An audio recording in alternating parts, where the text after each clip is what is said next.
আমার ছোট বোন হচ্ছে এখনই চশমা ছাড়া কিছু চোখে দেখে না, তো ওর জন্য গিয়েছিলাম মার্কেটে চশমা দেখতে। চশমা কিনবো আর সাথে অনেক কিছু খাওয়া দাওয়া করলাম, সেই সব মিলিয়ে থাকছে আজকের এই ভিডিওটা। হ্যালো এভরিওয়ান, আসসালামু আলাইকুম, welcome to my another new blog video. আশা করছি যে যেখান থেকে ভিডিওটা দেখছেন সবাই আলহামদুলিল্লাহ খুব ভালো আছেন। ভিডিওটা ভালো লাগলে স্কিপ না করে সম্পূর্ণ ভিডিওটা দেখবেন। সকালে ঘুম থেকে উঠে আম্মু হচ্ছে রুটি বানিয়েছিল আর হচ্ছে ডিম ভাজি করেছিল, তো আমি হচ্ছে নাস্তা করে নিয়েছি। একটু পরে আমার বোন আমাকে কল করে বলছিল যে ওর সাথে একটু মার্কেটে যাওয়ার জন্যে।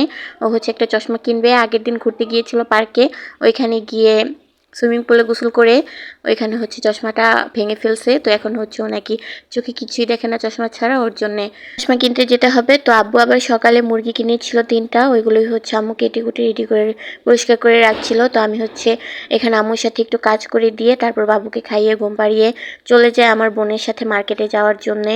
আমি রাস্তায় এসে ওর জন্য কিছুক্ষণ দাঁড়িয়েছিলাম, ও ওদের বাসা থেকে। আর এই জায়গাটায় দাঁড়ানোর পর এত পরিমাণে গরম লাগছিল আর রোদের তাপমাত্রা অনেক বেশি ছিল, প্রচুর রোদ ছিল। তো গাছের নিচে যে দাঁড়াবো এরকম বড় কোনো গাছই ছিল না এখানে। তো এখানে কিছুক্ষণ দাঁড়ানোর পর ও চলে আসে, তারপর একটা অটো করে দুজন মিলে মার্কেটে চলে আসি।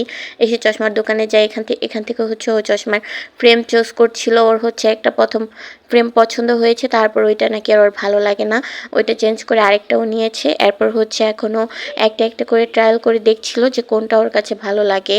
তো এখানে সবগুলো দেখার পর ও 3-4টা চশমা হাতে নিয়ে তারপর একটা একটা করে পরে পরে দেখছিল যে কোনটা ভালো লাগে, যেটা ভালো লাগবে ওইটাই ও নিবে। তো এখানে হচ্ছে সিলেক্ট করে আমরা আবার চশমা বানাতে দেই। এখানে অনেকক্ষণ বসেছিলাম। দোকানদার চশমাটা বানিয়ে দেওয়ার পর ও চশমাটা পরে বলছিল যে আমি 2 দিন পর সবকিছু ক্লিয়ার দেখছি। ও নাকি চোখে কিছুই দেখে না, সবকিছু ঝাপসা ঝাপসা দেখে। ফ্লোরের মধ্যে একটা ময়লা পড়ে থাকলে ঝাড়ু দিতে গেলে ওইটাও নাকি চোখে দেখে না। তো যাই হোক, বাকিটা আর কিছু নাই বললাম। এখান থেকে চশমা কিনে গিয়েছিলাম একটু মার্কেটের ভিতরে, 2টা 3 পিস কিনেছি। তারপর আবার বাইরে এসে দেখি যে এখানে বেলপুরি বিক্রি করা হচ্ছে। বেলপুরি দেখেছি, আর বেলপুরি খাবো না এটা তো হয় না। তো এখান থেকে হচ্ছে 2 প্লেট বেলপুরি নিয়ে নিয়েছি। বেলপুরিগুলো খেতে খুবই মজা হয়েছিল।